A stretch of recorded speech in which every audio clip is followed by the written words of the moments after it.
are now listening to Mr. Z Blackneffect.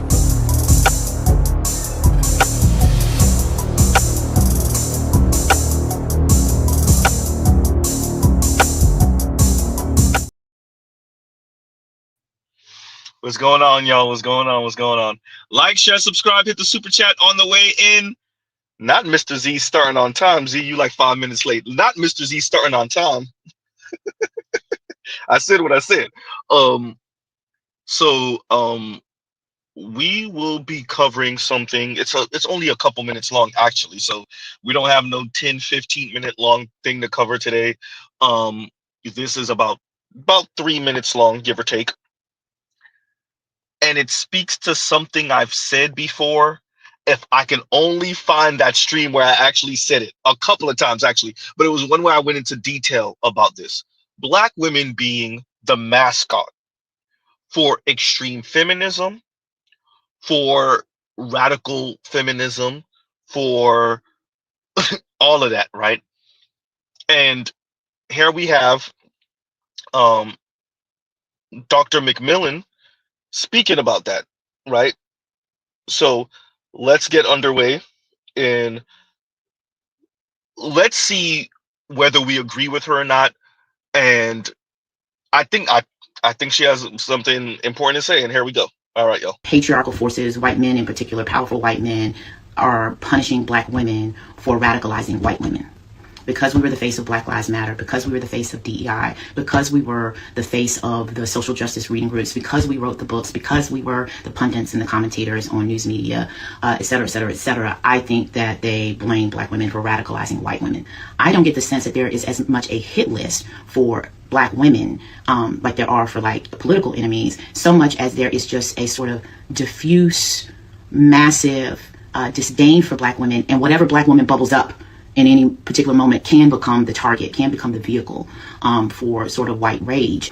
Now, I thought that before. Then I sat down with historian Robert Korstadt last week. I was interviewing him for the documentary. He said something that just floored me, right? We're talking about multiracial working class unionism in the South in the 1930s and 40s. We're talking about Local 22, a union that more people should know about, but for lots of reasons they don't know about it. And one of the reasons they don't know about it is because it was predominantly black female-led. And I said, Bob, why was the Local put down as brutally as it was, right? And he said, wait a minute, I just want to stop and say something real clear. He said, Capital was always going to put down a union. That's just how it goes, yeah. He said, but there was a specific cruelty and disdain in putting down this union. He said, because at the end of the day, white men resented having to negotiate with black women. And that's all it is. Bob believes then that was true, and then he pivoted to today. He said, and that is exactly what you see today. Having to negotiate with black women is a level of insult to capital, the patriarchal capital interests, that makes black women responsible for a level of rage that is not purely about class interests. We say a lot in the project I'm working on, and it is common to say that unions organize at the site of production. And I've been thinking about what Bob said about the anger and the deep resentment that white men would have in having to negotiate with black women as an example of something that I'm tenuously right now calling what happens when you try to organize at the site of social reproduction. There's organizing at the site of production, where labor tries to claw back some control and authority over the profit from its labor. That's the site of production. The site of social reproduction, I think we've always thought about as being in the home. The negotiations over unpaid labor, for example, the gender divisions of labor in a home that produce capital for the paid labor market. But I'm thinking about what Bob says is when black women enter the labor market and they become avatars or figures of not just capital, but of social reproduction, and how that incites a particular kind of virulent rage for all women, as we're increasingly talking about gender and the and patriarchy. But if you had ever considered yourself an ally or comrade, and in this moment to think about who is paying the price for the marginal but still significant gains that women and queer people and femme people experience over the last 25, 30 years, and that I think the people who will end up paying the highest price for it, who will be run not just out of the discourse, not just out of the labor force, but if history is any indication, they will be erased from memory as if we had never existed. So, Pastor OG said this last week, right? Mr. Z has said this a couple of times. I'll link the Passport OG think piece where black men appreciate, and I agree with her, by the way. So Dr. Tracy McMillan Cotton, I agree with her. I agree with her. I agree with her. I agree with her. We said it. It's not just the advocacy, it's the loud, rude, mean-spirited advocacy. It's the sass. Huh? It's the women sounding well. Shout out to sovereign black women. It's the women sounding like this. And this is why Mr. Z says the mascot for radical feminism. It's to Dr. Cotton. It's this. Society is overflowing with what I like to call extra men that nobody asked for. And it sounds harsh. We're not trying to male bash or anything. It's just a reality. So I want you to think of the fact that there is a demographic of unnecessary men. Think clearance rack at Walmart. I'm not trying to be funny. I promise. The 97 bin. Well, just think there's always going to be a group of men that don't get married, that's never chosen, that nobody wants to have babies with, nobody wants to make eye contact with. Women clutch their purses when they walk past them. You know what I mean? All stacked up like some black. Yeah. Oh. Those men are amongst us, and they are dangerous because a lot of them are radicalized to think they are owed a woman. A lot of men think that they have this entitlement because of how they were brought up in the patriarchy. Come on over here and get your Roma up so we can make pigs in a blanket. Mrs. Butterworth. Huh? It's if you listen to sovereign black women speak, it's that sass. It's that there's unnecessary men. See, if it's directed to black men in specific, which much of it is, most white men shrugs, but as Dr. Cotton said, it's leaking into the ears of white women. White women starting to talk to white men like this. Think of and treat white men like this, and white men not having it. Huh? Dr. Cotton, yes. Black women, and you said it in so many words, black women are seen as the mascot, as the face of radical, mean, antagonistic feminism. Huh? And it's not just black. All the women who talk like that gonna feel it. Particularly, obviously, black women. But the Drew Afialos, the Manifestels, hey, them white men coming for all of them. If you not a white woman, you talking crazy. You sassy Latinas, a couple of you Asians. I got a clip that I gotta play maybe next stream. You damn right. If you think that white men were just gonna let black women radicalize white women, and white men were gonna do what? Continue to let their birth rate go down unabated?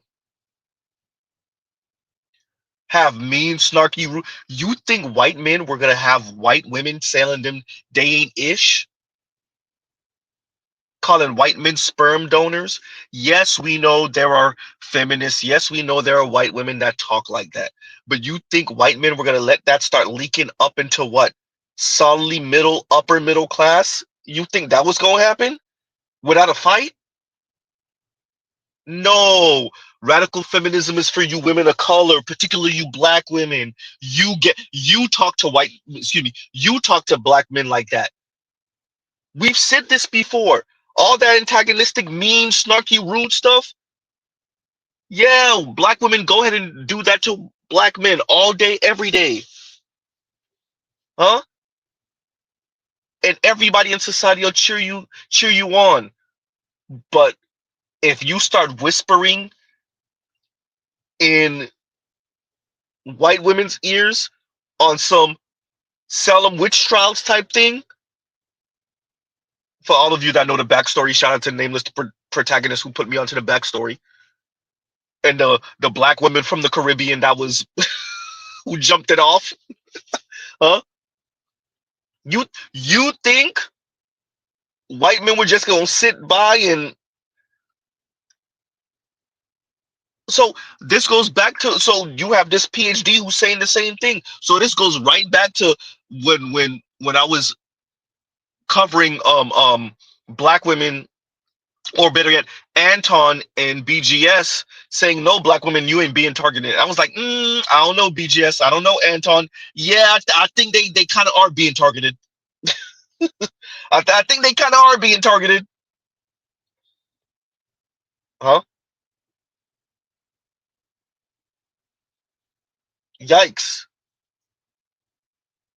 Huh? No, they being targeted. And it's okay to tell them that. I'm not about saying to black women that they shouldn't protest and they shouldn't advocate for things they think are important. I'm not. I don't think I have the right to tell them that. With that, you appreciate who you going against. See, it's been real cush over the past 40-ish years. Definitely over the past 25, 30 years. You have no idea how the men under the age of 50, definitely under the age of 45, resent their fathers. The white men resent their fathers for allowing for women to get this much power. And they gonna make y'all feel that. Huh?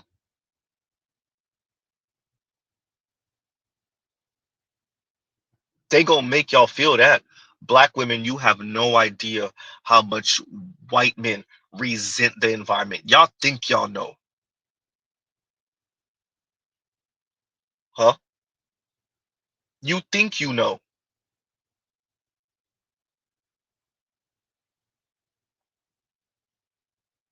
So I agree with her. And we'll play the clip again for those of you coming in a little late. Shout out to Dr. Thunder in the house. But before we play the clip, let's remind Dr. Cotton, and much of it does have to do with labor and work and immigrants and all that other stuff, and black women being the face of protests, and yeah, all of that. True indeed. Yes, yes, yes. But you better believe if the personal is political, like the feminists say it is, then a bunch of clips flowing through the internet of black women sounding like, well, Keita Rose, oops, what you gonna play, Z? Sounding like this. Shout out to Ugly Money. Were seen as masculine and not feminine enough because we weren't making men feel smart or needed because they weren't smart and we didn't need them. My heart goes out to all the needy, desperate women that have fallen on hard times that will have to give this type of man play. Yeah. If you are one of those unfortunate women, drain them for the very... What in the mojo jojo do we have here? Right process? Wrong nigga. Let me explain. 43 years old, self-made millionaire. All my children are in private school and Army veteran. You're welcome for my service. You're one too, right? Let me cook. We are happy at the people that are abusing the system. The taxpayers' dollars that go towards food stamps and EBT system. The taxpayers' dollars that people use to sell their food stamps to other people. Taxpayers' dollars that people use to avoid paying their own rent and getting a job and living off for the past 2 or 3 decades. Oh, and not to forget the women that use the government as a false sense of security. Now that false sense of security is gone, and I was right all along, right? We're talking about abuse, not use. Understand? That's why the government makes stricter rules, meaning you're gonna have to go to fucking work. Nothing to do with dating a man or a man trying to get some pussy, and quite frankly, I could never be with a masculine woman like... Yuck. Anyway, so you're saying that basically women should be allowed to abuse the system that I went to war and fought for? I say bullshit. My comrades and my battle buddies fought for a country, not for a motherfucker to be selling stamps 40 for the 80. We fought for... I gotta pause it because Mrs. Z been getting strike for the music in the background of some of these clips. So now I'm gonna have to start suppressing the background music for the clips that I play. And it's crazy because, and I don't know if this happens to Dr. Thunder, where it would be, well, I'm the one who played the same clips over and over again, so it probably doesn't happen to Dr. Thunder. So I'll play a clip 1,000,000 times, 3 months, 4 months, and then I'll finally get a strike for it. Like, what? I've been playing this same clip for like 4 or 5 months. How you gonna give me a strike for it? The music in the background? I've been playing this clip for like 2 months. Right? So shout out to Ugly Money. Look, I played the clip from Keita Rose, and let me play it again so we can emphasize why. And once again, shout out to Compassionate, shout out to Miss Compassionate, right? So Compassionate is the one who sent me that clip, y'all. We're gonna play it in a minute for all of you that came in more recently. And so let's play Keita Rose again, and we'll speak about it. We're seen as masculine and not feminine enough because we weren't making men feel smart or needed because they weren't smart and we didn't need them. My heart goes out to all the needy, desperate women that have fallen on hard times that will have to give this type of man play. Yeah. Hey, all that sound nice, all that antagonistic talk. Yes, it's directed to a black man. Yes, I get it. More and more white women starting to sound like that, and you better believe white men going to the source. Huh? Keita Rose, you get white men on your ass, it ain't gonna be no ace metaphor type of situation. I just want you to know. Huh? So, for those of you who missed it earlier, this is what we're responding to today, or tonight. Patriarchal forces, white men in particular, powerful white men, are punishing black women for radicalizing white women. Because we were the face of Black Lives Matter, because we were the face of DEI, because we were the face of the social justice reading groups, because we wrote the books, because we were the pundits and the commentators on news media, et cetera, et cetera, et cetera, I think that they blame black women for radicalizing white women. I don't get the sense that there is as much a hit list for black women like there are for like political enemies, so much as there is just a sort of diffuse, massive disdain for black women, and whatever black woman bubbles up in any particular moment can become the target, can become the vehicle for sort of white rage.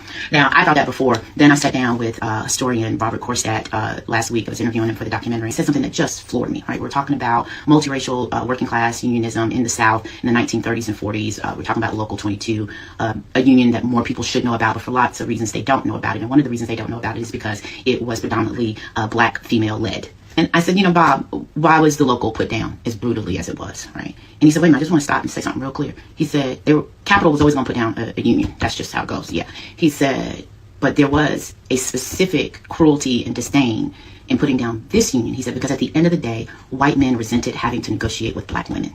And that's all it is. Bob believes then that was true, and then he pivoted to today. He said, and that is exactly what you see today. Having to negotiate with black women is a level of insult to capital, the patriarchal capital interests, that makes black women responsible for a level of rage that is not purely about class interests. We say a lot in the project I'm working on, and it is common to say that unions organize at the site of production. And I've been thinking about what Bob said about the anger and the deep resentment that white men would have in having to negotiate with black women as an example of something that I'm tenuously right now calling what happens when you try to organize at the site of social reproduction. There's organizing at the site of production, where labor tries to claw back some control and authority over the profit from its labor. That's the site of production. The site of social reproduction, I think we've always thought about as being in the home. The negotiations over unpaid labor, for example, the gender divisions of labor in a home that produce capital for the paid labor market. But I'm thinking about what Bob says is when black women enter the labor market and they become avatars or figures of not just capital, but of social reproduction, and how that incites a particular kind of virulent rage for all women, as we're increasingly talking about gender and the in patriarchy. But if you had ever considered yourself an ally or comrade, and in this moment to think about who is paying the price for the marginal but still significant gains that women and queer people and femme people experience over the last 25, 30 years, and that I think the people who will end up paying the highest price for it, who will be run not just out of the discourse, not just out of the labor force, but if history is any indication, they will be erased from memory as if we had never existed. In other words, black women are the face of ratchet, of loud, of obnoxious, of aggressive, of antagonistic, of unwarranted sass. And the fact that black women should be on the bottom with black men and have the unmitigated gall that this is how white men are seeing it, to not only be these little sassy antagonistic trolls, but to then inspire white women to start moving in that direction because of whatever cool factor black women have. Oh, you better believe white men got a problem with that. Shout out to Pastor OG. Pastor OG saw this coming. Huh? Mr. Z saw this coming? Huh?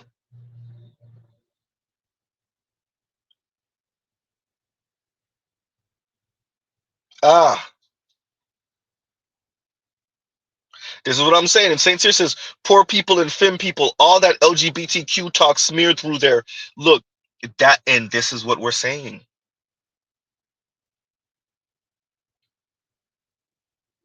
Huh? I am not about telling black women what they should advocate for. With that, there is a consequence. Huh?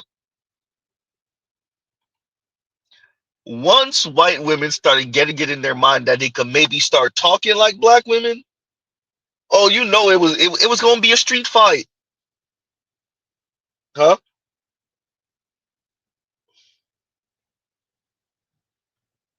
And so here we are, and Dr. Cotton realizes, oh crap,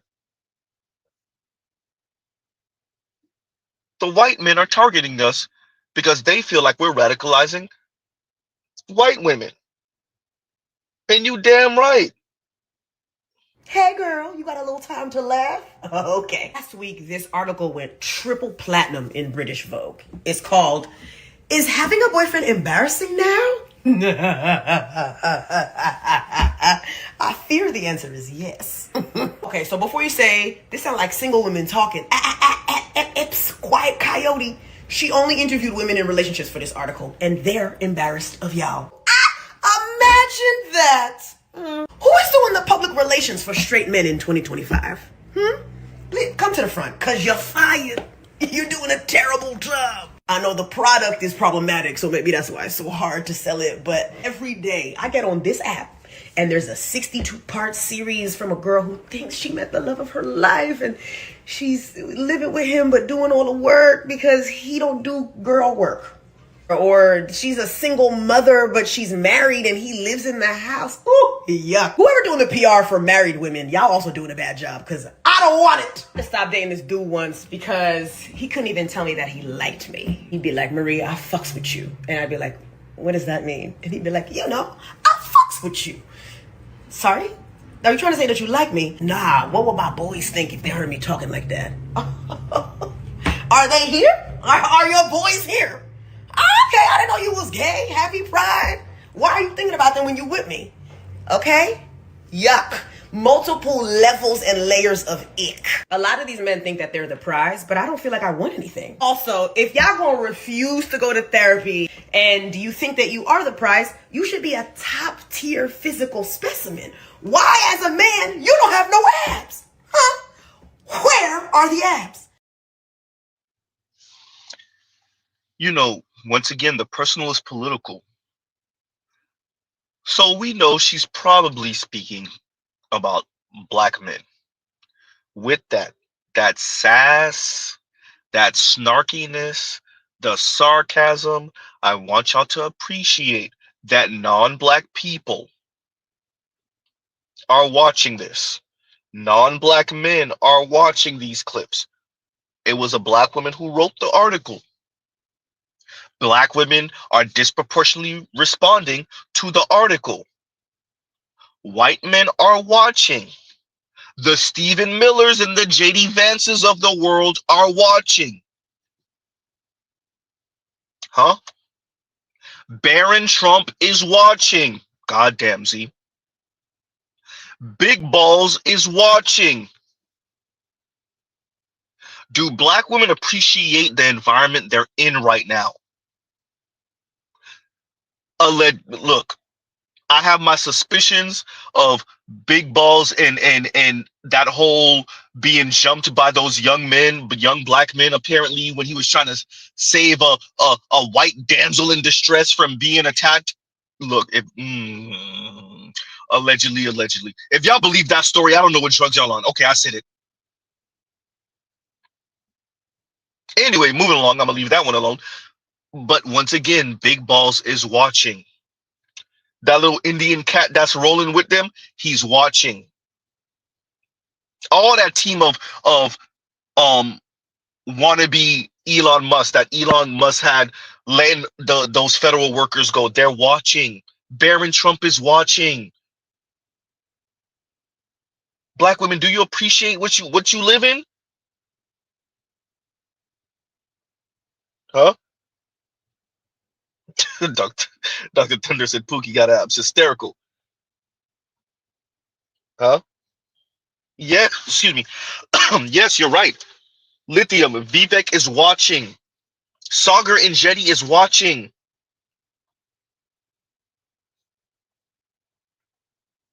And they, at the shortest amount of time, they got three, excuse me, pretty much 3 years left.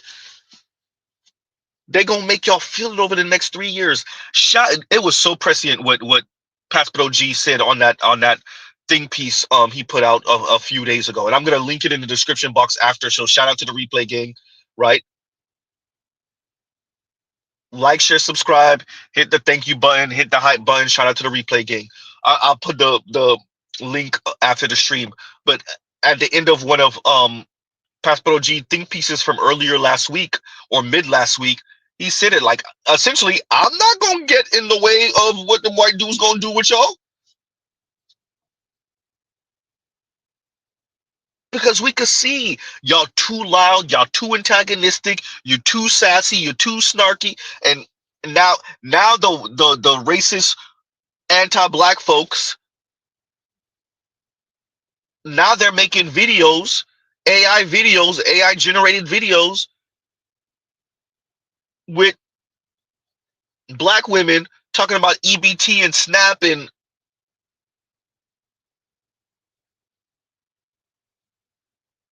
and for the untrained eye, they're not going to know it's AI generated. And quite frankly, if we're going to be honest, how many people are going to care? So yes, these people are anti-black. Dr. Cotton will say that all day, every day. Absolutely. I won't deny that. With that, black women ain't make it no easier. I'll never forget that clip I saw, the video I saw years ago. This is a decade ago, maybe. Random white dude with dreads on a college campus. Black women start harassing him. They're both students at the school. Like, y'all doing too much. And when the reason why it took me the extra 5 minutes to start the stream, I was trying to find the segment that I referenced a couple days ago where Sagar and Jetty just randomly brought up black women when he was doing some commentary with Crystal Ball on Breaking Points the other day. Just randomly.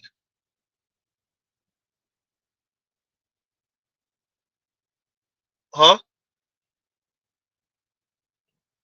So to Dr. Tracy McMillan Cotton, I agree. I think you're right. Black women were supposed to be on black men's program,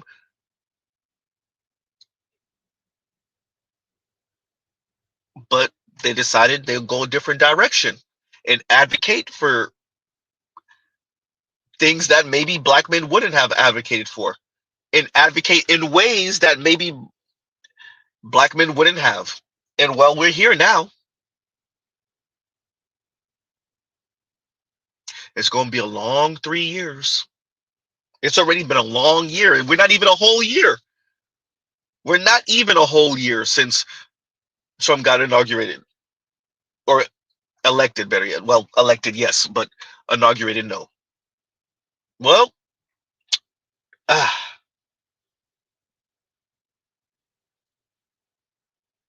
agree with her. But of course, you're going to be targeted when we're having the conversation of what are black men bringing to the world? What are men bringing to the table? And yes, there are white women and Latina women and Asian women, non-black women, will say, who are engaging in that conversation. Yes, and yes, some of them could be rude and snarky and antagonistic. But the face, once again, going to the title, the mascot, the face for radical feminism, in America at least, is black women. and y'all were enthusiastic about it because George W. Bush wasn't gonna go after y'all. And if Mitt Romney would have won back in 2012, he wasn't gonna come after y'all. If McCain would have won in '08, he wouldn't have come after y'all. Not like that. Huh?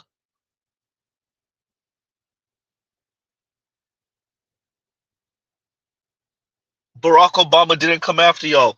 Joe Biden didn't come after y'all. But Trump's in office now.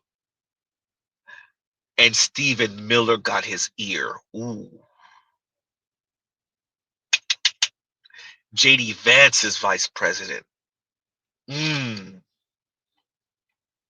You see how Stephen Miller wife moving. You saw her threaten Sink on Pierce Morgan, right? She straight up threatened Sink. I'll get my husband to start checking your papers.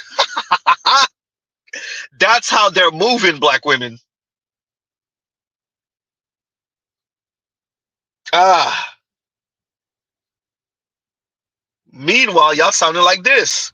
Okay, we've all seen the article around how having a boyfriend is embarrassing.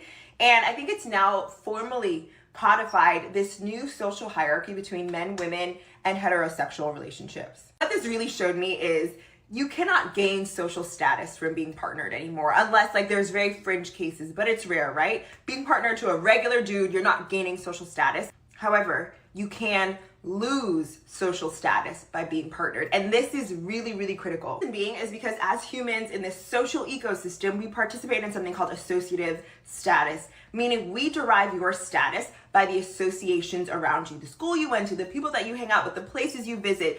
All of that is how we derive your social status. And now the status symbol of partnership, particularly male partnership, has now almost flipped on its head. And I think a lot of this comes down to women are simply out earning men, particularly in some demographics. And so where men's inherent status value lied in financial gain, that may no longer be the case. Anyways, I just think it's really fascinating. And that is my 2 cents on the whole thing. Attractive system. Yep, the white boys don't want to hear nothing. And didn't you go to school with the white dudes? I'm just saying. Huh? Didn't you go to school? Hey, madam, you went to school with the white dudes. Isn't that what you said? For those of you that don't recall, Shay Shade got it on her channel somewhere. This young lady is another one. This is not the same one that's on my channel where the young ladies are talking. Where the young lady was talking about going to school with the white kids and how it messed you up as a black woman or a black little girl. She's a whole nother other one, and she said the same thing. So you went to school with the white boys. You know how they move. You know they grown now, right? The white dudes you went to school with, yeah, they grown now. And some of them with that same mentality, they're part of Trump's administration. Ooh. And their younger cousins and siblings, yeah, they work for Elon Musk. They were the ones who were firing the federal workers and sending the emails and stuff like that.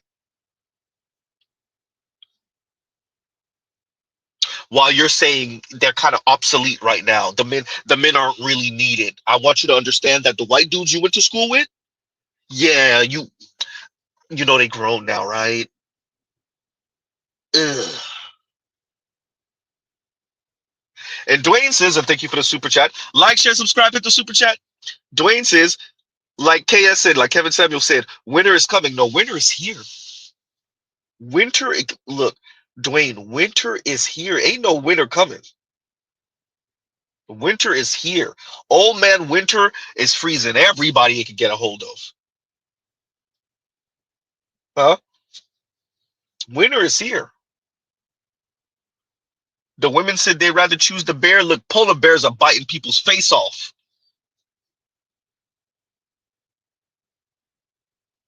Oh, that sound nice. Huh? Winter is here. You know it, but I don't doubt her. I think, yes, you know, it might have been a few years ago the last time I said, no, it hasn't been a few years, maybe a year. You know, if you know anyone in local government if you have family members or relatives in local government or who have worked for local government, they'll tell you there are buttons, there are knobs, there are levers, there are switches that you can press and pull and bop, and you can see the outcome.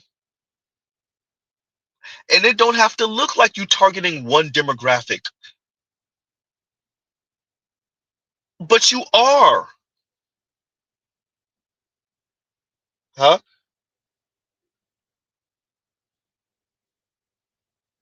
And we're here, especially when y'all sounding like sovereign black. And by the way, sovereign black woman on that show, I mean, not on that show, sorry, on that podcast she's with those two white women. Once again, a black woman. She the most sassy, snarky, meanest one. That sound nice. Society is overflowing with what I like to call extra men that nobody asked for. And it sounds harsh. We're not trying to male bash or anything. It's just a reality. So I want you to think of the fact that there is a demographic of unnecessary men. Think clearance rack at Walmart. I'm not trying to be funny. I promise. The 97 cent bin. Well, just think there's always going to be a group of men that don't get married, that's never chosen, that nobody wants to have babies with, nobody wants to make eye contact with. Women clutch their purses when they walk past them. You know what I mean? All stacked up like some black. Yeah. Oh. Those men are amongst us, and they are dangerous because a lot of them are radicalized to think they are owed a woman. Mm-hmm. A lot of men think that they have this entitlement because of how they were brought up in the patriarchy. Come on over here and get your aroma up so we can make pigs in a blanket. Mrs. Butterworth. See, it's one thing for sovereign black woman to speak like that, particularly directed to black men if she's on a panel with other black women. She's on a panel with white women. She has a podcast with white women talking like this, not particularly distinct, designated race or making a distinction between race. You think white men just gonna let that slide? Huh? Dr. Khan, it was never gonna happen like that. It was never gonna be that easy. They perfectly okay with y'all talking crazy to black men. They perfectly okay with y'all being antagonistic to black men. As a matter of fact, that's the way it's supposed to be. Huh? It's supposed to be this. What if black women were supposed to be the leaders and black men are just supposed to protect with their muscles and use their listening ears and carry out instructions? Huh? That's what it's supposed to be. But the second black women don't make the distinction and y'all just start giving out this quote unquote advice on the internet, on social media, and white women start getting a hold of this, oh hell, white men were never going to let that happen. Not that easily anyway. Not this type of rhetoric. The only time having a boyfriend is worth it is when he is able to fully support you and pay all your bills. I said it, and I'll say it again. The only time a man who is your boyfriend, he's not your husband, if you're going to be a girlfriend to someone, he needs to be paying all your bills. Otherwise, why is he there? What is his purpose? If he's not, he's just a boyfriend. Meaning if he leaves. Yep. Nah. Nope. They're not. This type of rhetoric all over the internet, all over social media.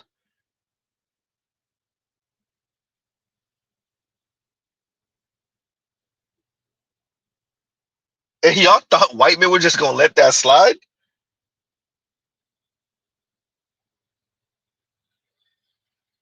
So, look, and like I said, this wasn't going to be too much of a long stream, but I definitely wanted to respond to that. We'll play it one more again. We'll give a little bit more commentary and we'll end out. But there was no way, absolutely no way, that we were going to have year after year, decade after decade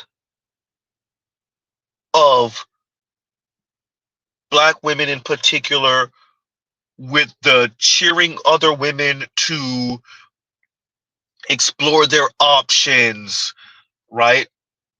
Be mean to men, That was, you think that type of rhetoric was just going to go unabated? That was never going to be a thing. That hypergamy talk, I, I, I'm telling y'all, that's next up on the chopping block. White men, they're just not going to have it. You think they're going to be complaining about their birth rate and mediocre white women not wanting to be with mediocre white men because they have some fairy tale Disney princess dream that they're supposed to be with the elite white man, and then to have black women snickering in the background, and they was just gonna let that slide? Not even snickering on the background, encouraging white men to be as antagonistic to white men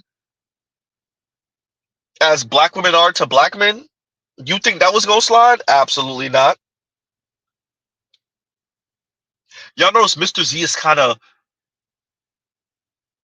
I'm sparse on the critiquing of government policy or Trump administration and the big beautiful bill and all of that, because quite frankly, white men care, but they don't care enough. Certain white men care, they don't care enough. But that personalist political, you try to tell me that he's going to be struggling financially and not have a woman, and then be listening to whatever white manosphere guy, and the white manosphere guy is going to be showing a bunch of different clips, whether it's Taylor the Fiend, whether it's Better Bachelor, and they showed a bunch of clips, and the most incendiary, mean, antagonistic women tend to be the black women. You think that was going to slide? And Barron Trump's America and Stephen Miller's America? All right. Yeah, that's it. Yeah, that's it. Huh?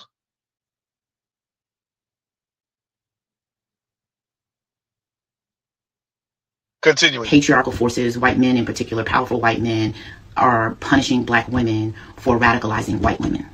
Because we were the face of Black Lives Matter, because we were the face of DEI, because we were the face of the social justice reading groups, because we wrote the books, because we were the pundits and the commentators on news media, et cetera, et cetera, et cetera, I think that they blame black women for radicalizing white women.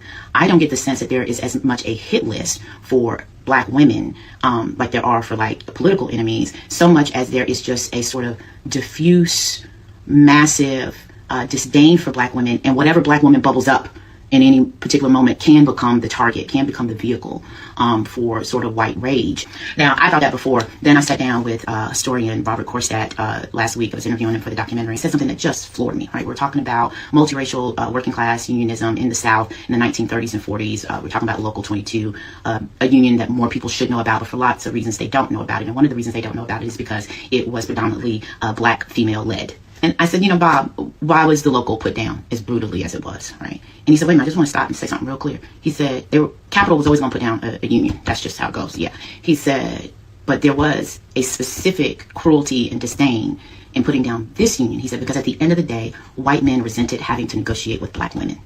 And that's all it is. Bob believes then that was true. And then he pivoted to today. He said, and that is exactly what you see today. Having to negotiate with black women is a level of insult to capital, the patriarchal capital interests, that makes black women responsible for a level of rage that is not purely about class interests. You know, we say a lot in the project I'm working on, it is common to say that unions organize at the site of production. And I've been thinking about what Bob said about the anger and the deep resentment that white men would have in having to negotiate with black women as an example of something that I'm tenuously right now calling what happens when you try to organize at the site of social reproduction.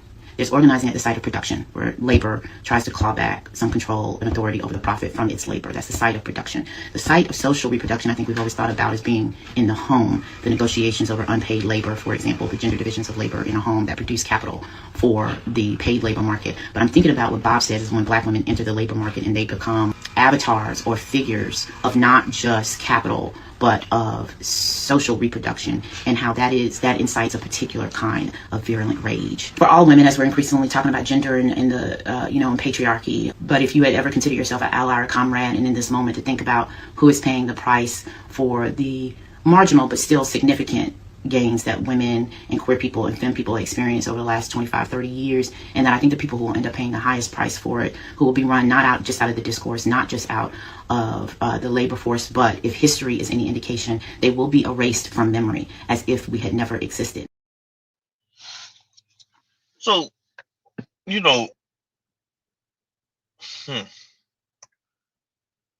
I say often that some of the weirdo content creators, they'll walk black women off of the edge of the cliff, and right as black women are about to fall off the edge of the cliff, they'll pick black women's pocket and walk the other way.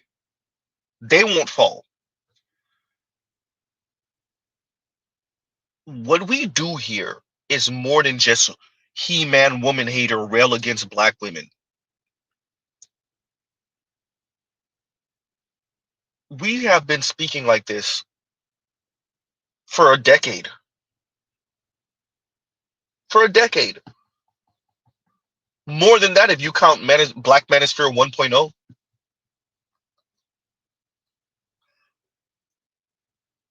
There's been at least a good decade to correct.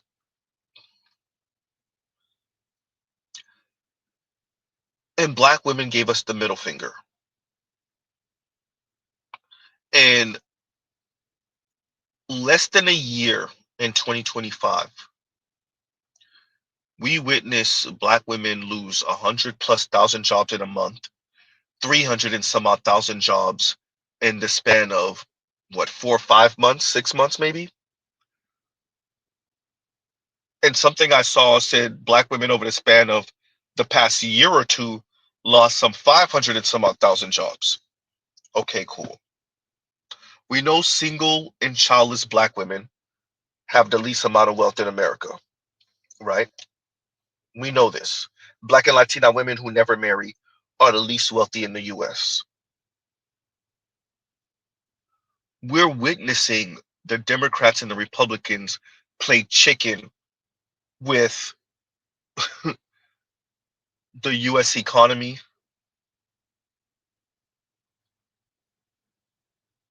And even with that, black women still are the same snarky, sassy, antagonistic people. How is this supposed to work other than what we see going on now? How is this supposed to work? Huh?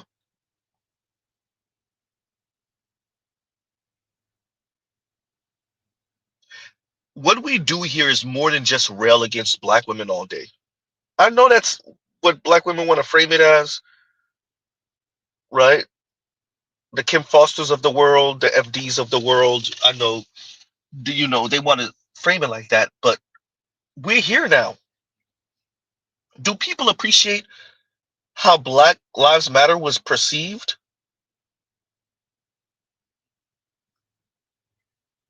Everything, they didn't care about the memo. The memo, no one cared about that memo that went out through Black Lives Matter. But that mission statement, that original mission statement that minimized the role of nuclear family, that minimized the role of a man in a family, people appreciated that would start off with black men, with black people. It wouldn't end there. And I've watched a fair number of racist white men on YouTube make reference to the BLM mission statement, the original one. I didn't say black men, I said white men make reference to that BLM mission statement. Huh?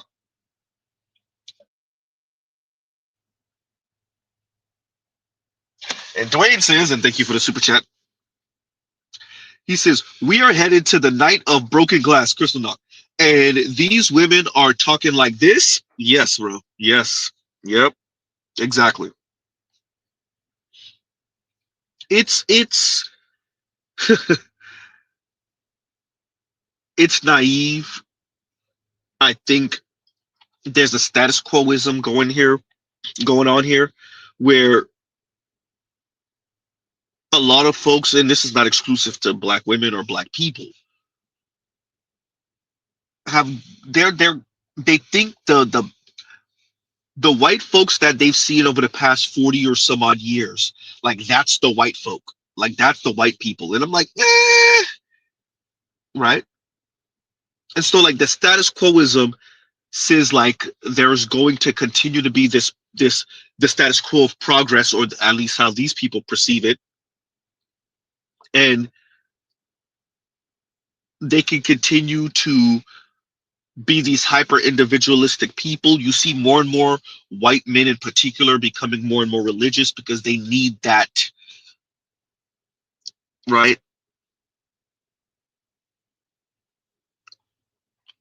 And you're watching,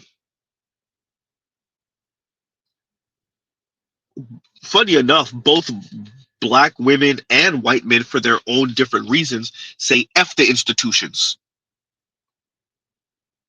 Okay, fine. But only one of you really got the power like that. Oops. Only one of you actually have the power like that. Only one of you can actually break the back of the other.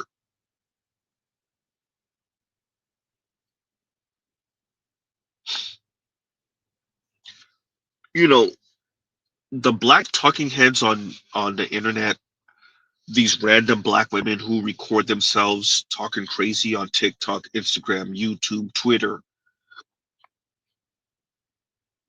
etc., Facebook.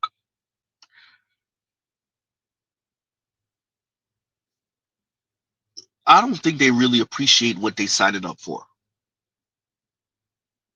Who's watching? Who's sending whose video to each other? You're starting to get an idea with those damn AI videos, AI generated videos. But I think we're paying far more attention than the masses.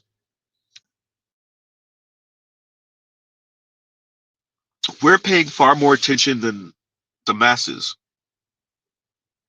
And Dwayne, thank you for the super chat. Thank you for the super chat. I'm just reading through your comments. Wait a minute. Let me read this one now. And KW Don says, isn't Crotch Grab Justice Department investigating BLM for potential fraud allegations? I heard that. I heard that too. Right, and thank you for the super chat. Yeah, no, I heard that. I wouldn't be surprised. Right. These people feel a certain way, and we know, yes, they're anti-black. Absolutely. Yes, they're racist. If you want to call somebody sexist, yes, they're sexist. And black women, they have a target on you because you're the mascot and the face for radical feminism.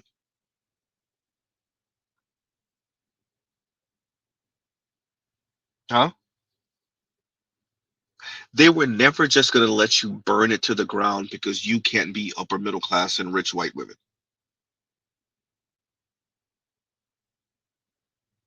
Huh?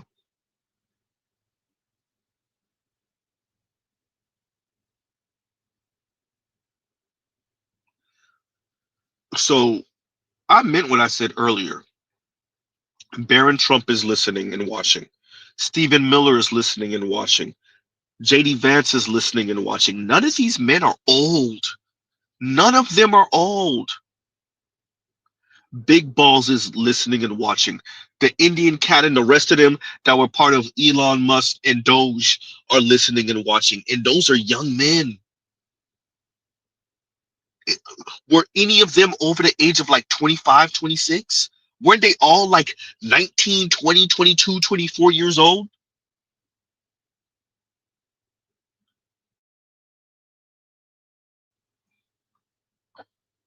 No, Cash Patel. And Trail says Cash Money Patel gonna do anything to deflect from him. Yeah, because he's in the hot seat right now too. Huh?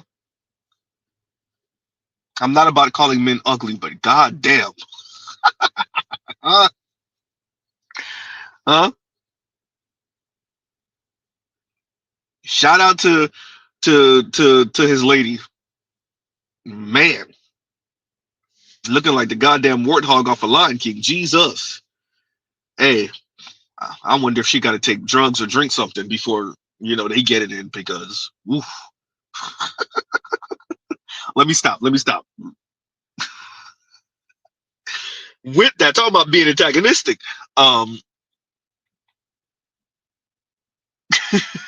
And KMS, let me read this one right now. And KMS says, and thank you for the super chat. Thumbnail is diabolical. Black women putting on the mascot uniform enthusiastically yet shocked they getting booed in the opponent's stadium. Home stadium.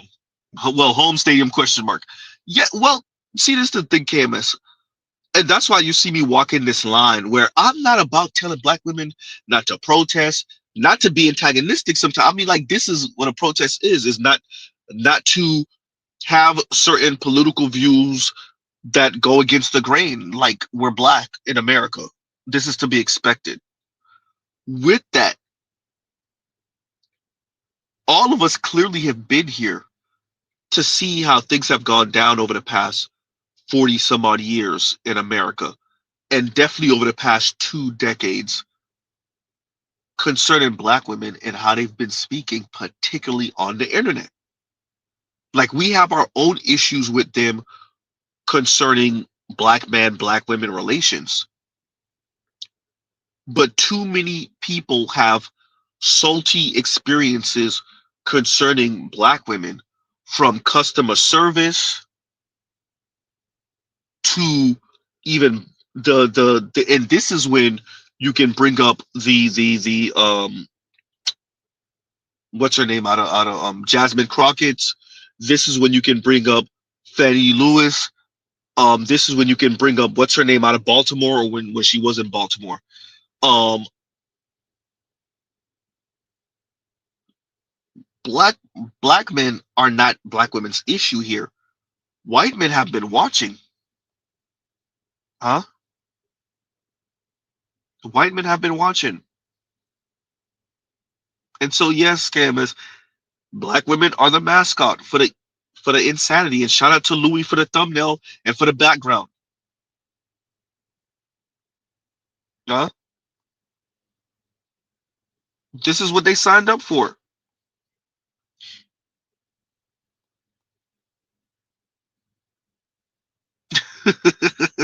Let me read this one now. And Toya says, and I can hear the song too.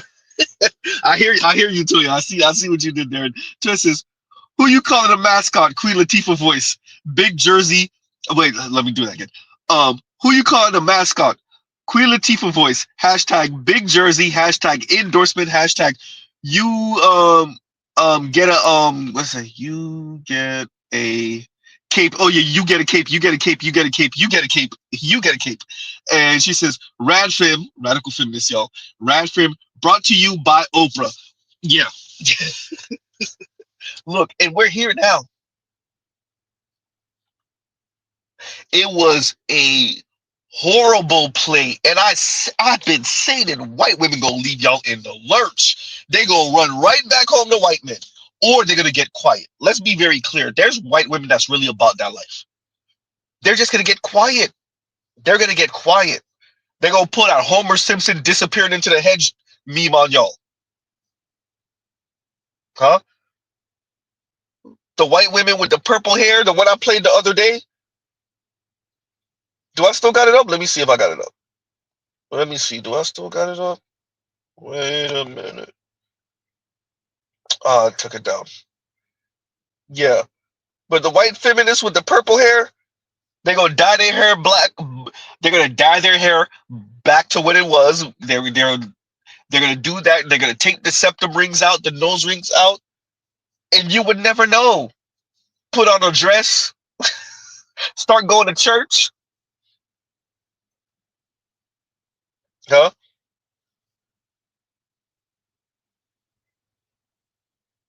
Next thing you know, she's Nick Fuentes' beard. Ooh, goddamn. And he walking down the aisle with her. Huh? Yikes.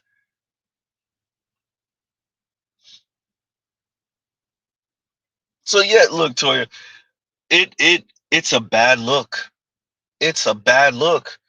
And shout out to Compassionate for sending this to me because I don't think I would have ever came up on this. But yeah, well, I'm not gonna play the whole thing. I'm gonna just play the first about minute or so because she said everything here.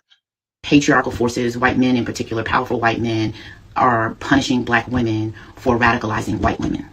Because we were the face of Black Lives Matter, because we were the face of DEI, because we were the face of the social justice reading groups, because we wrote the books, because we were the pundits and the commentators on news media, et cetera, et cetera, et cetera, I think that they blame black women for radicalizing white women. I don't get the sense that there is as much a hit list for black women like there are for like political enemies, so much as there is just a sort of diffuse, massive disdain for black women, and whatever black woman bubbles up in any particular moment can become the target, can become the vehicle for sort of white rage. Now, I thought that before. Then I sat down. That was 40 seconds, but I have this sped up. She said everything right there. I agree with her. All of it. The pundits, the BLMs. It's white rage. It's white rage, and it's particularly right now directed towards black women. That doesn't mean that black men won't get, as Kendrick said, chipped. Huh? That doesn't mean that black men can't get chipped. But the rage is primarily directed to black women because black women have been the mascot, have been the face. I agree with Dr. Cotton. What y'all gonna do about it? Shout out to Passport OG. We told y'all this was coming. Y'all didn't think that this was going. Oh, y'all thought y'all was gonna hide behind Kamala. Okay, let's do it. Let's do it, everyone. Kamala would have won. Let's say Kamala wins. Kamala wins. She get another term. She wins again. She's out the door 2032. And then what? This was inevitable. Huh? She would have won. Okay, you got to stay at execution for 4 years. She would have won again. Fine, you got to stay of execution for 8 more years, 8 years, or 4 more years, which makes 8 years. This was inevitable. The white dudes wasn't gonna let y'all play them out of position that easily, at least.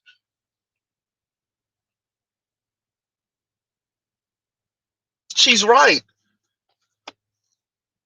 The study groups, the BLMs, the faces on news. You think they was just gonna let the Simone Sanders and the Tiffany Cross and the Angela Rye's laugh is funny to me. I like her laugh. It reminds me of all the black women I grew up around in the hood. Her laugh is funny to me. You think white men were gonna let her laugh and just take that? Okay. All right. And yes, I know Angela Rye didn't grow up in the hood. For anybody that's Z, she grew up and her dad was, I think, he was Black Panther or something like that once upon a time. Okay, yeah, we get it. Besides the point. Huh? Yeah, the Simone Sanders, the what's the name of the Haitian sister that was Joe Biden's press secretary? Yeah. The white dudes wasn't just gonna let that slide. And she was LGBTQ. They was not gonna let that slide and not have a response to it. Absolutely not. Huh? And Detro says 114 looking with 67 likes. Are you looker lurkers? Goddamn, because he couldn't get a lurker. There we go. Or liker. Or a liker. God damn, Detro, you messed me up with this. You didn't tell me to read it out loud. I decided to read it out loud, and I'm over here getting tongue-tied like a mug.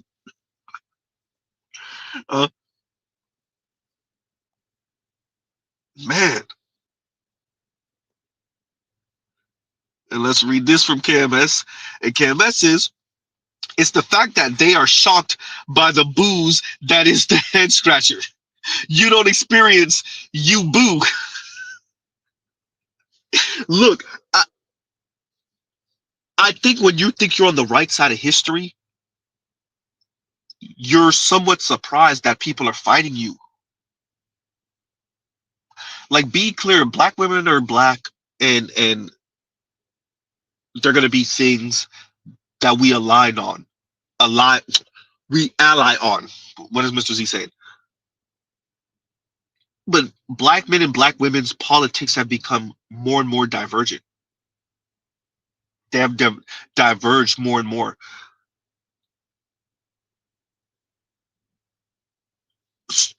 If more and more of their politic is that of representation, if that is that of being seen and acknowledged, okay then. But you will be also seen in the negative. You'll be acknowledged, and it's not always going to be so bright and happy and positive.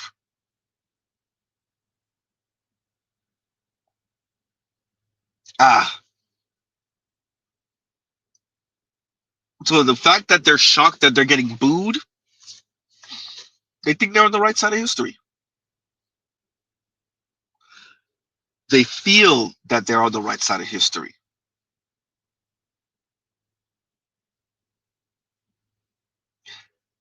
And I think many black women have been lulled to sleep,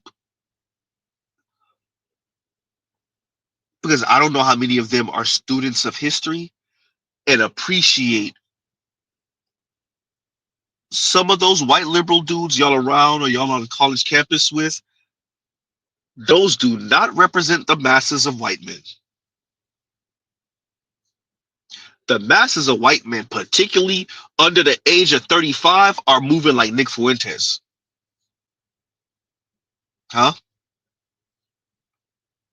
The masses of them are moving like Nick Fuentes. If you get under the age of 40 and 42, the masses of them are moving like Stephen Miller.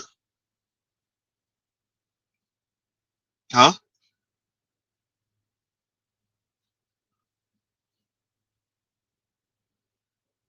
The smart ones are moving like big balls.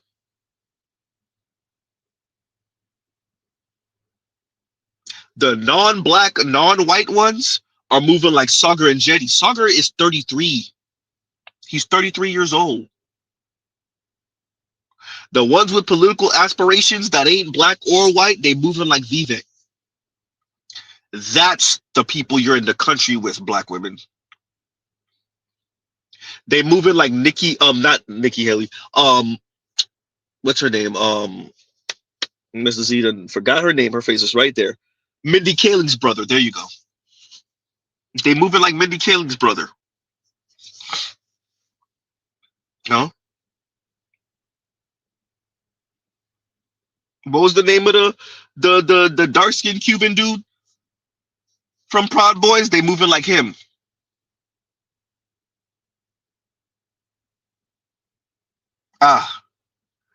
Yeah, KMS. Yeah, they're getting booed, not appreciating that the opposition.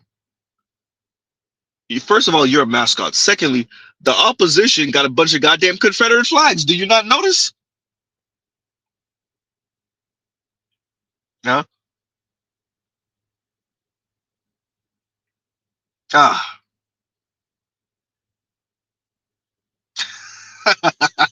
St. Cyr says, I'm taking up space, head ass. No, for real. Taking up space. All right. Yeah, you taking up space. You are definitely taking up space. And, well, white men want to manspread. Y'all want to talk about manspreading? White men want to manspread. And you talking about you taking up space. All right. I'm not about telling black women to shut up and take whatever abuse or racial abuse or, just let the country burn to the ground because white men are throwing a temper tantrum. I'm not about telling them that either. Huh? With that, they got way too comfortable with a certain type of white man. That's not the world we're in. I remember watching the Grapevine years ago after Charlottesville and seeing the look on their faces. What y'all thought? Mr. Z is a child of immigrants too. And no, not all of Grapevine were immigrants or children of immigrants, but they were shocked. Why? But oh, you thought it was just in the history books. Oh, you thought that chapter closed what, in the mid-70s sometime?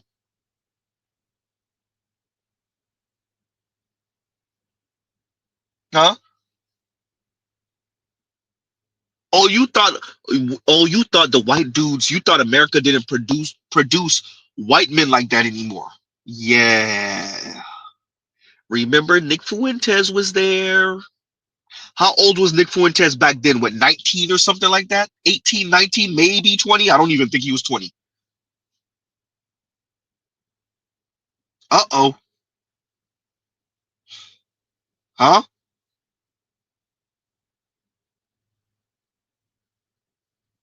You didn't think America produced white dudes like that anymore?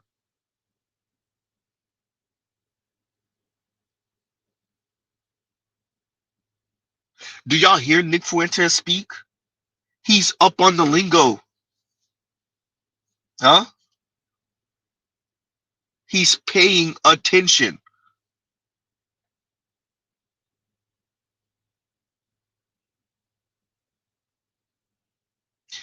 That's who you're going to have to contend with.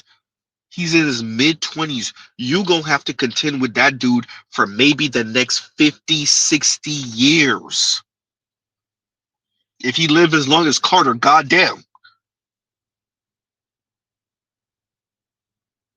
Huh?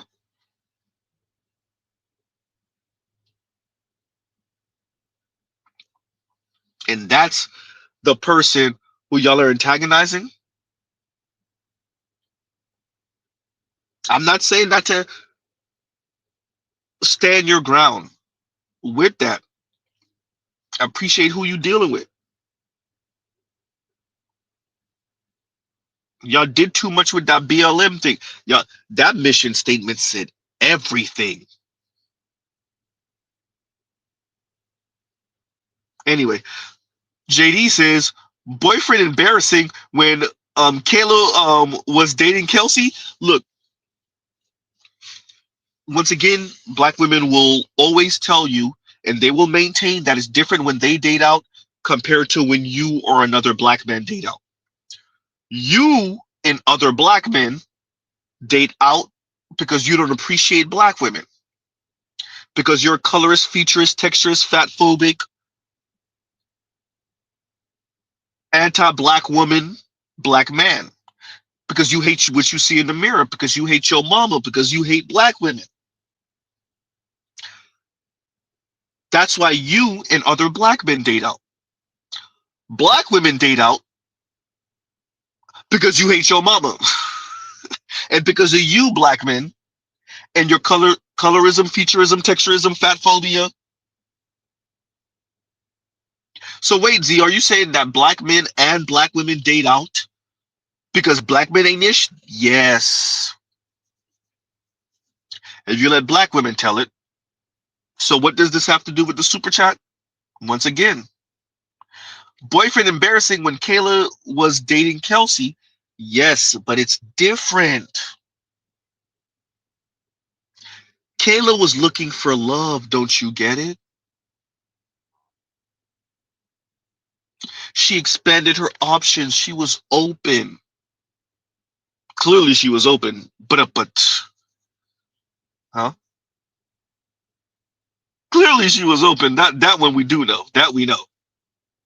Huh? Yikes. So yeah, JD, it's a double standard. The ladies tell you they date out. When they date out, they end up with white men who appreciate them, and Latino and Asian men who appreciate them and what they bring to the table, and how smart they are and resourceful they are, and just their essence and their melanin and their hair texture. And when they date you and when they end up with you, you're like, meh. Apparently, black men don't find black women attractive anymore. White men do though. Okay, yeah, that's it. Yeah, so it's a double standard. Never mind that Travis Kelce is now engaged to Taylor Swift. Never mind that. Never mind that. And Cam Nicole is out here grinding on Chris Brown on stage. Anyway, thank you for the super chat. Thank you for the super chat. Yeah.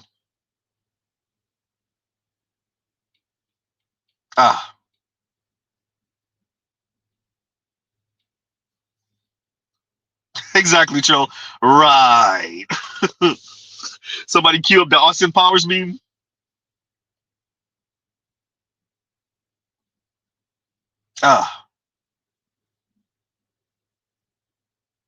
So we'll play it one more again and we'll end out because I'm not going to let Trell be right. We ain't going to make this a 2-hour stream.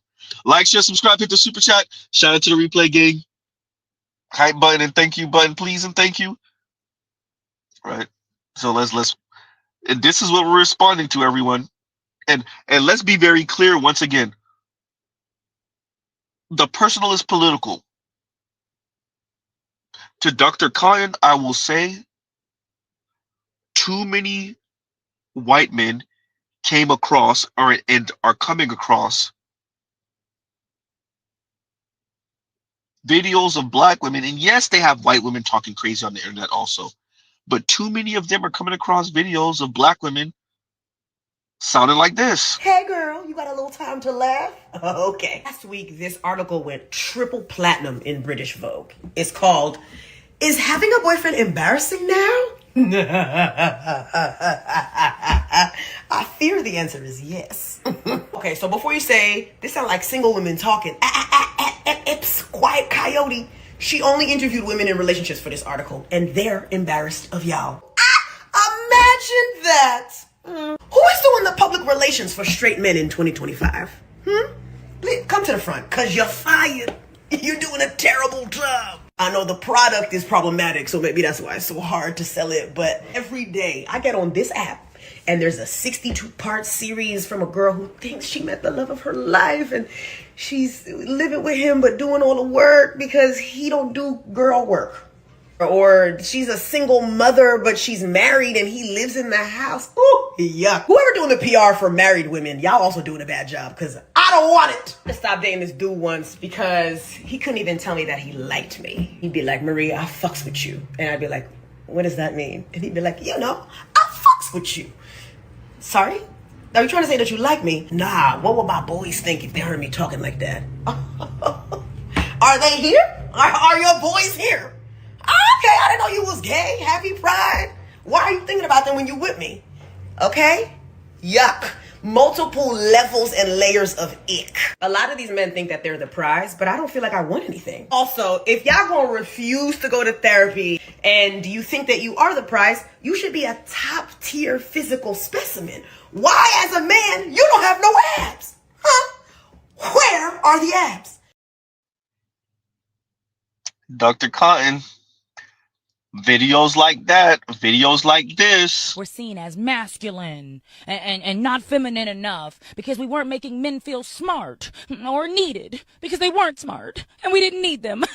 My heart goes out to all the needy, desperate women that have fallen on hard times that will have to give this type of man play. Yeah. If you are. Videos like that, videos like this. Society is overflowing with what I like to call extra men that nobody asked for. And it sounds harsh. We're not trying to male bash or anything. It's just a reality. So I want you to think of the fact that there is a demographic of unnecessary men. Think clearance rack at Walmart. I'm not trying to be funny. I promise. The 97 bin. Well, just think there's always going to be a group of men that don't get married, that's never chosen, that nobody wants to have babies with, nobody wants to make eye contact with. Women clutch their purses when they walk past them. You know what I mean? Oh, stacked up like some black. Yeah. Oh. Those men are amongst us, and they are dangerous because a lot of them are radicalized to think they are owed a woman. A lot of men think that they have this entitlement because of how they were brought up in the patriarchy. Come on over here and get your Roma up so we can make pigs in a blanket. Mrs. Butterworth. Shout out to you, Miss Cotton. Let's play that first 40 seconds again, but she said everything in that first 40 seconds. Patriarchal forces, white men in particular, powerful white men, are punishing black women for radicalizing white women because we were the face of Black Lives Matter, because we were the face of DEI, because we were the face of the social justice reading groups, because we wrote the books, because we were the pundits and the commentators on news media, et cetera, et cetera, et cetera, I think that they blame Black women for radicalizing white women. I don't get the sense that there is as much a hit list for Black women, like there are for like political enemies, so much as there is just a sort of diffuse, massive disdain for Black women, and whatever Black woman bubbles up in any particular moment can become the target, can become the vehicle for sort of white rage. Now, I thought that before. Then I sat down with historian Robert Korstadt. Yep, and let me read this from KMS because nail on the head with this one. And KMS says, white men aren't going to go ham on white women because they want white women back in the fold. Agree. Gotta live with her. True. Now your black ass, he'll make an example of you, Miss Mascot. I get what you're saying. Exactly. Exactly. And thank you for the super chat. Thank you for the super chat. Exactly. Huh? I think the Trump administration and them, they gonna say everything but Black women.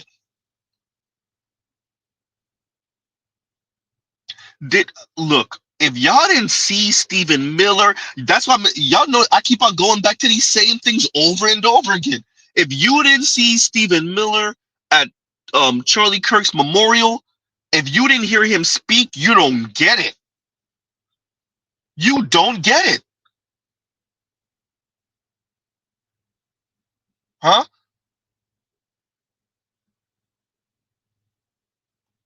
Nick Fuentes said, and you could scour the internet, find me the black man that said this.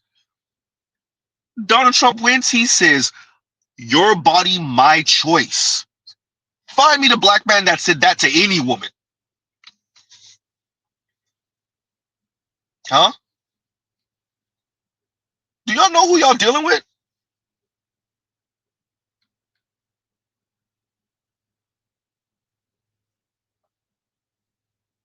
Man, all right. Want to be a mascot? All right.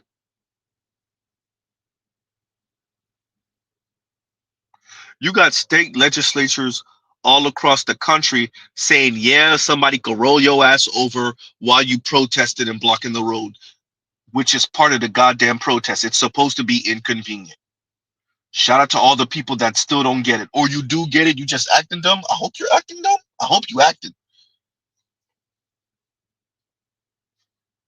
That's the people y'all dealing with. Huh? What's the name of the other dude that was on Fresh and Fit? The other one, racist dude with the mustache? Racist white dude? I forgot his name.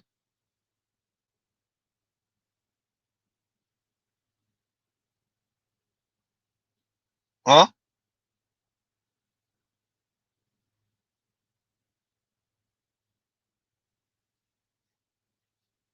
So this is not the time. Look, y'all, you see Khadijah packed it up. She out of there. At least for now. This is not the time. To be fair with y'all, I don't think black women even, not saying that they care. I don't think they even know enough. I think the masses of them don't really appreciate the time we in. I don't think they really I think they think this is a joke. I don't think they really appreciate that Trump just is probably at Mar-a-Lago doing whatever the hell he want to do. The Trump Tower in New York doing whatever the hell he want to do. And he's letting Stephen Miller and them and JD Vance and them and those folks call the plays. And he just kind of rubber stamps everything. Marco Rubio and whatnot just call the plays. Peak head Steph and them, he let them call the plays and he might go over it and be like, that one I don't know. That one, yes, no, yes.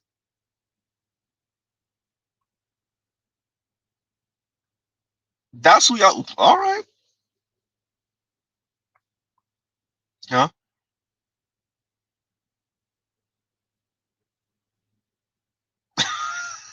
That's a funny one. And Telescope says Keisha got a PhD in gender studies, but she's remedial at reading the room. This is essentially what I'm saying. Then thank you for that, Telescope. That's essentially what I'm saying. Huh? Are you reading the room?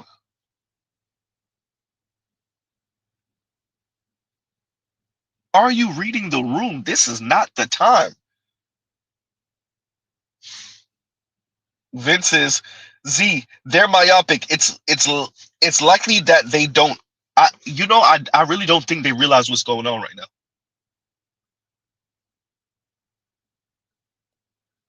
Huh? We'll see. Look. I'm with Passport OG.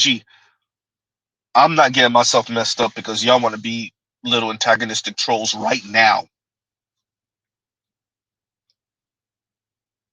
Huh? That birth rate is going to the crapper for white folks. White men feel squeezed, no pun.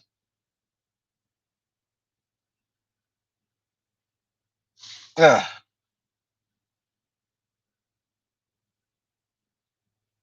So they're looking for someone to enact their rage on, take their rage off on, and I agree with Dr. Cotton. I agree with her. I think she's spot on, unfortunately. And if you see them people standing up to Vivek and questioning his religion to his face with the cameras rolling, Jesus, and being kind of dismissive about it, not even kind of. Huh? You see how they talking to Vivek? I don't know. I don't know if this is the time. They went on Cash Patel. They went on Vivek. Y'all know I'm waiting for Sagar and JD to get his. That's the white men in particular you're talking about. And no, white women ain't gonna save you. Let's make sure we say that before we end out. White women gonna stay over there in the corner, quiet as hell. Maybe a few of the liberal white women might feel a certain way. She ain't gonna jump out the window for you.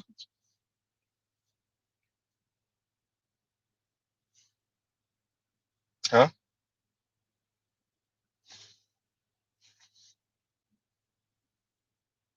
So, on that note, yo, I ain't gonna keep y'all too much longer. I'm gonna play that clip one more again because that first, I keep on playing it because that first about 40 seconds, she says everything. And I'm like, yes, exactly. We tried to tell you. I mean,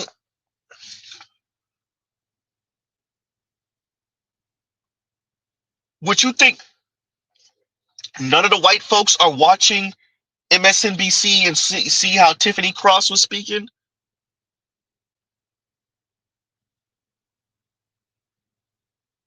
People see what's going on. People see you, black women. They see you. Huh? So let's play that clip one more again. Patriarchal forces, white men in particular, powerful white men, are punishing black women for radicalizing white women. Because we were the face of Black Lives Matter, because we were the face of DEI, because we were the face of the social justice reading groups, because we wrote the books, because we were the pundits and the commentators on news media, et cetera, et cetera, et cetera, I think that they blame black women for radicalizing white women. I don't get the sense that there is as much a hit list for black women like there are for like political enemies, so much as there is just a sort of diffuse, massive disdain for black women, and whatever black woman bubbles up in any particular moment can become the target, can become the vehicle for sort of white rage. Now, I thought that before. Then I agree.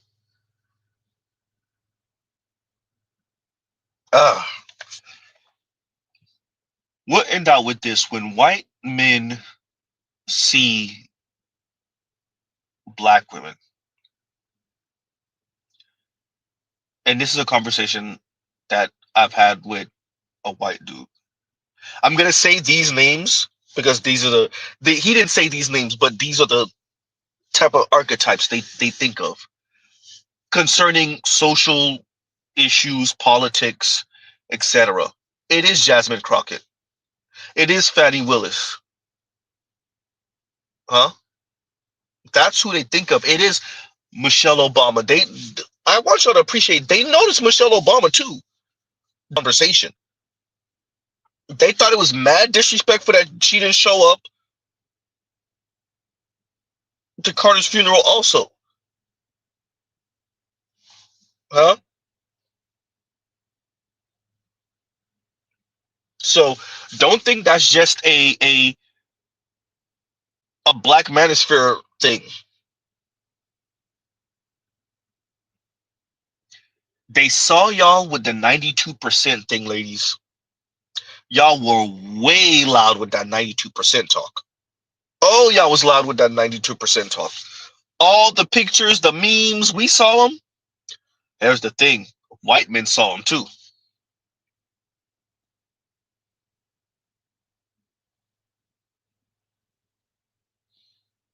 Huh?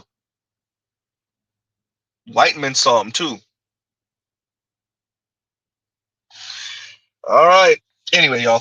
So we'll pause right here. Love, peace, and chicken grease. Y'all go check out the Black Manosphere content, other non-Manosphere content, for the love of God. We definitely had to end out before the 2-hour mark because I just can't let Troll be right. So y'all have a great rest of y'all night. And raise y'all daughters right. Ooh, goddamn, look at Z Ramen. There you go. Have a great rest of y'all night and raise your daughters right. I'm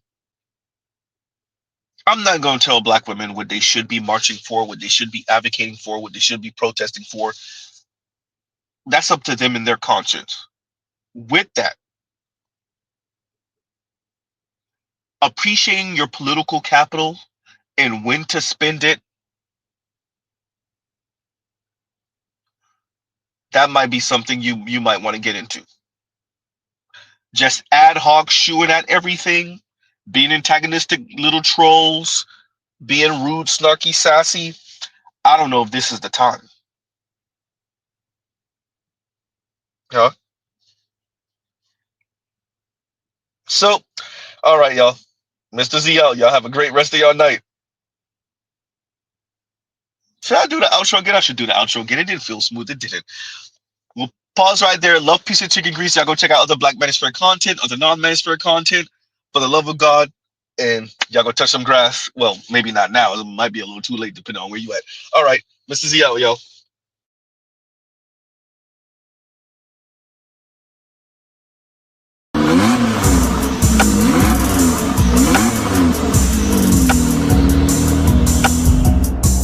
You are now listening to Mr. Z Blackneffect.